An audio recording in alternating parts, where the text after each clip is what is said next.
Start. अस्सलाम वालेकुम दोस्तों, ॾाढी ख़ुशीअ जी ॻाल्हि आहे ख़ासि करे मुंहिंजे लाइ जो ॿिनि ॾींहंनि खां वठी मखमूर असांजो दोस्त आहे, तमामु भलो शाइर, सिंध जो तमामु बहितरीनु इंसानु। कराची में आयल हुयो, पोइ राब्ते में हुयासीं। अॼु माशाल्लाह महिरबानी करे मुंहिंजे अङण ते साईं जना जो अचणु थियो। मां चयुमि त इन ख़ूबसूरत शाइर जो सभिनी सिंध जे वासियुनि खे जेको आहे सो मज़ो वठाइजे शेरनि जो। त हाणे साईं खे मां गुज़ारिश कंदुमि त मखमूर साहिबु पंहिंजो थोरो नंढो हिकिड़ो तारीफ़ बि कराइनि, पोइ असांखे कोई हिकिड़ी भलोड़ी शाइरी पंहिंजी ॿुधाइनि त जीअं असां सभु सिंध जा वासी जेको आहे सो शाइरीअ मां कुझु फैज़ हासिलु करे सघूं। साईं मखमूर साहिबु। वॾी महिरबानी। मां सभ खां पहिरियां थोराए थो साईं अमजद साहिब जो, जंहिं जेको आहे सो एतिरो मान ॾिनो असांखे, हिन कैमरा जे अॻियां विहारियो। सो साईं सां वास्तो जेको आहे उहो असांजो बज़्मे अदब जो जेको ग्रुप आहे दिलदार अहमद अदीब अमरोटी, उनजे तवसुल सां थियो। ऐं पोइ बसि सिक रहंदी हुई, उबर रहंदी हुई, पर वरी कंहिं चकर सां अचणु थियो कराची, साईं सां राब्तो थियो। मुंहिंजो मुख़्तसिर तारीफ़, मुंहिंजो नालो मक़सूद अहमद आहे ऐं पाण दल आहियां, वेठल ॻोठ नवम रोड, डिस्ट्रिक्ट शिकारपुर, तालुका गड़ियासी। ऐं असांजो अदबी नाम आहे मखमूर अमरोटी। साईं जा वॾा वॾा कुर्ब जो साईं जेतिरी असांखे इज़त अफ़ज़ाई बख़्शी। मां एॾो वॾो शाइर न आहियां, पर नंढड़ो शाइरनि जी सिफ़ में अञा सिखूं था। साईं बज़मी साहिबु वांगुरु, साईं बज़मी साहिबु असांजे पाड़े जो आहे, साला साईं हुनखे जवाहर रहमत में जॻह अता फ़रमाई। सो शाइरीअ जो साईं जवानी त पोइ इस्म तव्हांखे ॿुधाइजी। सो असांजी नंढड़ी हिकिड़ी कोशिशि जेका सामीन जी नज़र ताईं पहुचाईंदासीं। साईं इजाज़त। साईं माशाल्लाह, असां त इंतज़ार में आहियूं तव्हांजे। हिकिड़ो ताज़ा गज़ल मां लिखियो हिते कराची में, जेको अञा अनफेयर आहे, साईं खे ॿुधाई। असां तुंहिंजा दीवाना मतवाला आहियूं, वाह साईं वाह। असां तुंहिंजा दीवाना मतवाला आहियूं, बिना तो भला पाण आख़िर त छायूं।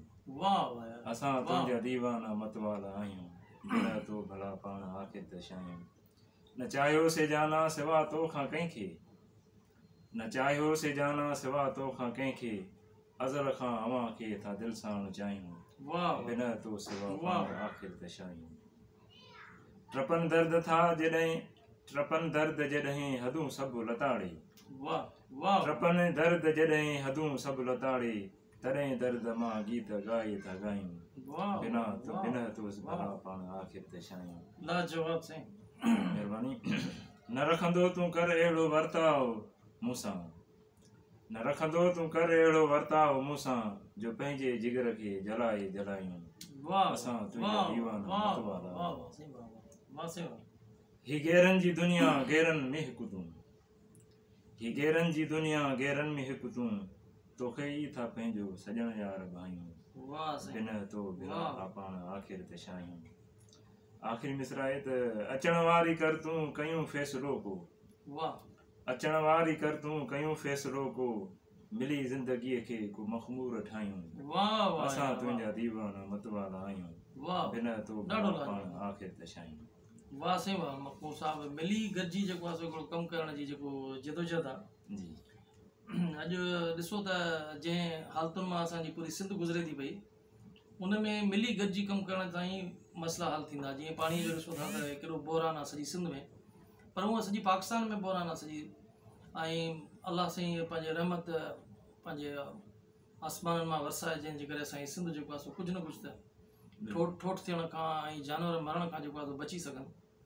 ऐं बिल्कुलु तव्हांजी शाइरी मौजूदा हालतुनि जे हवाले सां बि चेक कई वञे या ॾिठो वञे या परखियो वञे त बिल्कुलु हुन सां असांजे हालतुनि तहदी आहे।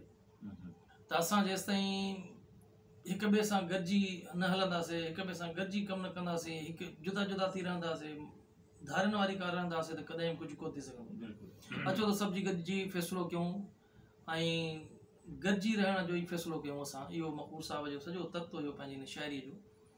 ऐं उन शाइरीअ में हिन सिंधी क़ौम खे पंहिंजो हिकिड़ो महबूब सम्झी हिकिड़ी इल्तिजा कई आहे त जीअं हिकिड़े महबूब खे इल्तिजा कबी आहे त तो बिना मां कुझु बि न आहियां ऐं मां कुझु बि नथो करे सघां।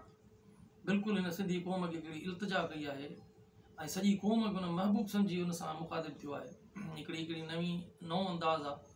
ऐं हर शाइर जो अंदाज़ हिकिड़ो पंहिंजो हूंदो आहे। मखमूर जो अंदाज़ हिकिड़ो पंहिंजो आहे जेको मूंखे तमामु घणो वणियो।